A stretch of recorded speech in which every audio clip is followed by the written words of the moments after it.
Good. Welcome, everyone, to the 2021 Relay for Life of Milan opening ceremony. My name is Brian Foster, part of your event leadership team. We hope you and your loved ones are safe and healthy during COVID-19 pandemic.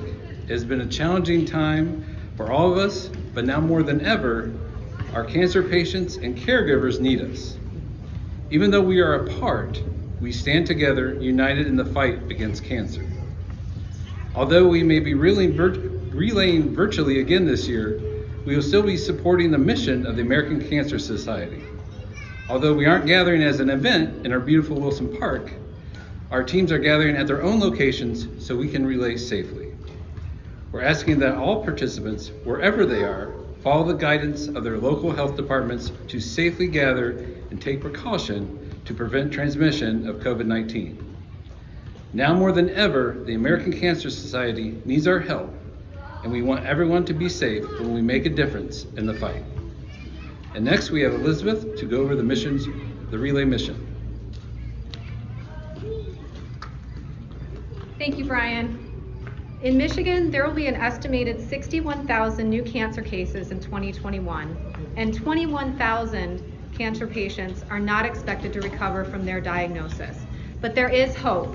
With the support of volunteers, donors, and partners, the ACS and Relay for Life of Milan are fighting cancer on all fronts and saving lives. For example, in 2019, over $16 million was invested in research in Michigan alone. But it isn't just research. 14,500 plus rides for patients to and from cancer-related treatment through our Road to Recovery program were given. 8,000 plus nights of free or reduced cost lodging was provided to cancer patients through our Hope Lodge communities and hotel partners. And almost 20,000 phone calls just from Michigan alone were answered on the National Cancer Information Helpline. We are doing amazing work. Now to discuss survivors is Lori. Thank you, Elizabeth. At Relay for Life of Milan, we love our survivors and their caregivers. We celebrate you even though we can't be together today. Leading the fight for a world without cancer takes power, courage, time, money, and sacrifice, just like it does to survive cancer. But it is possible. More people are surviving. I would like to give a big thank you to all of our inspirational survivors and caregivers who inspire us to fight cancer on all fronts. And now I would like to introduce Sarah Douglas, who is going to share her inspirational story with us. Hello, welcome to your virtual Survivors Talk breakfast. I've come down here to Wilson Park to try and relive the Wilson Park days of the relay on our second year off. It's a little louder than I remember, and the weather's kind of too nice for relay. It's not raining, it's not stupidly hot, but we'll make it work anyway.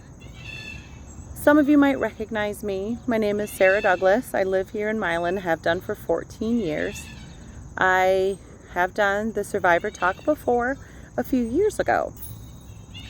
So this year I wanted to come back, or I was asked to come back graciously, to talk a little bit more about the ongoing story, because as you know, many of you, our cancer stories are not short-lived.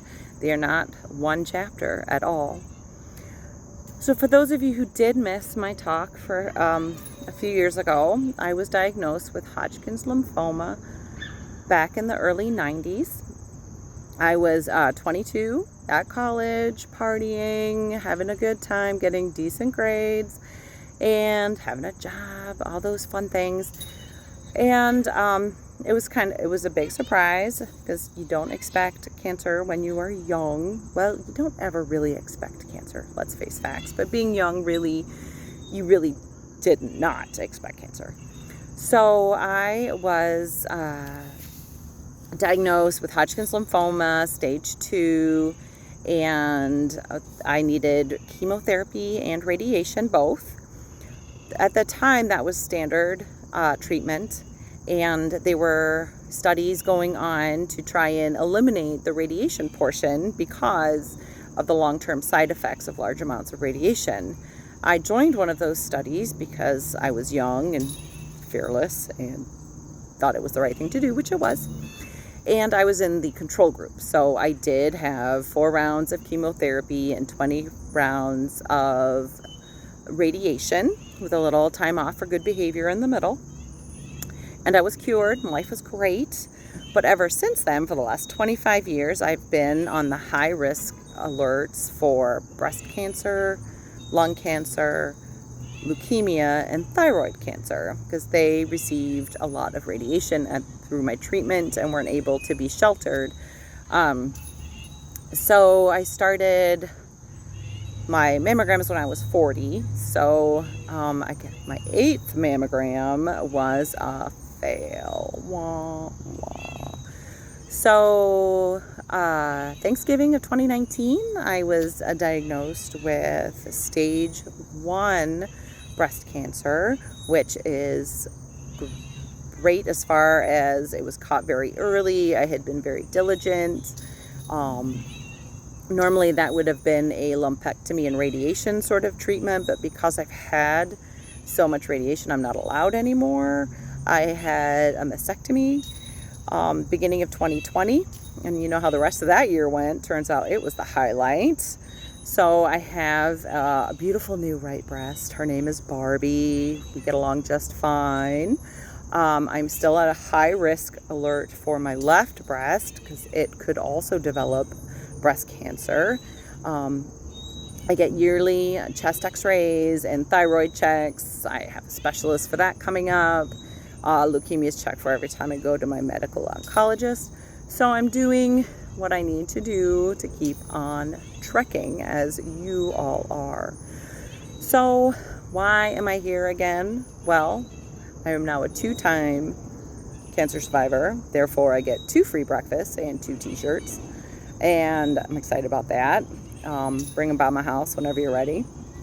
Sorry about your free breakfast this year. It's a little make your own. I hope it's good. Yeah, treat yourself to some pancakes. But this time, this cancer I had was just a surgery. I didn't have to have treatment, which was a complete blessing. And the American Cancer Society were there for me at my meetings, my initial tumor team meeting. I got wonderful pink accessories because, you know, breast cancer is all about being pink, which could change. That would be okay. I got a wonderful file system where I could keep all my doctor's notes because, as you all know, it's confusing and there is so much information.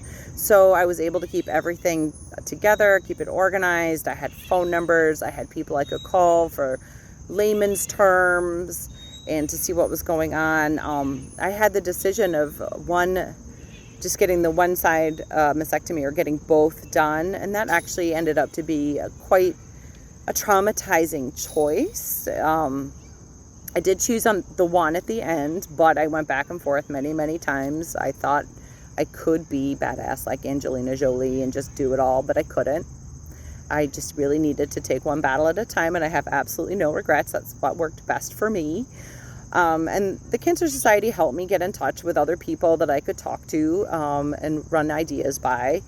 Of course, it was a very personal decision, but, you know, that's why we need the American Cancer Society. We need support. We need research. We need to make the cancer treatments healthier for us in the long term. And as more and more survivors that we are, the more and more likely we're going to go down the cancer road again, not just the same one we had before, but something entirely new. So the battle is nowhere near won. And I thank you all for being here. I thank you all for any contributions you were able to make this year. And cancer sucks, and we just need to keep fighting.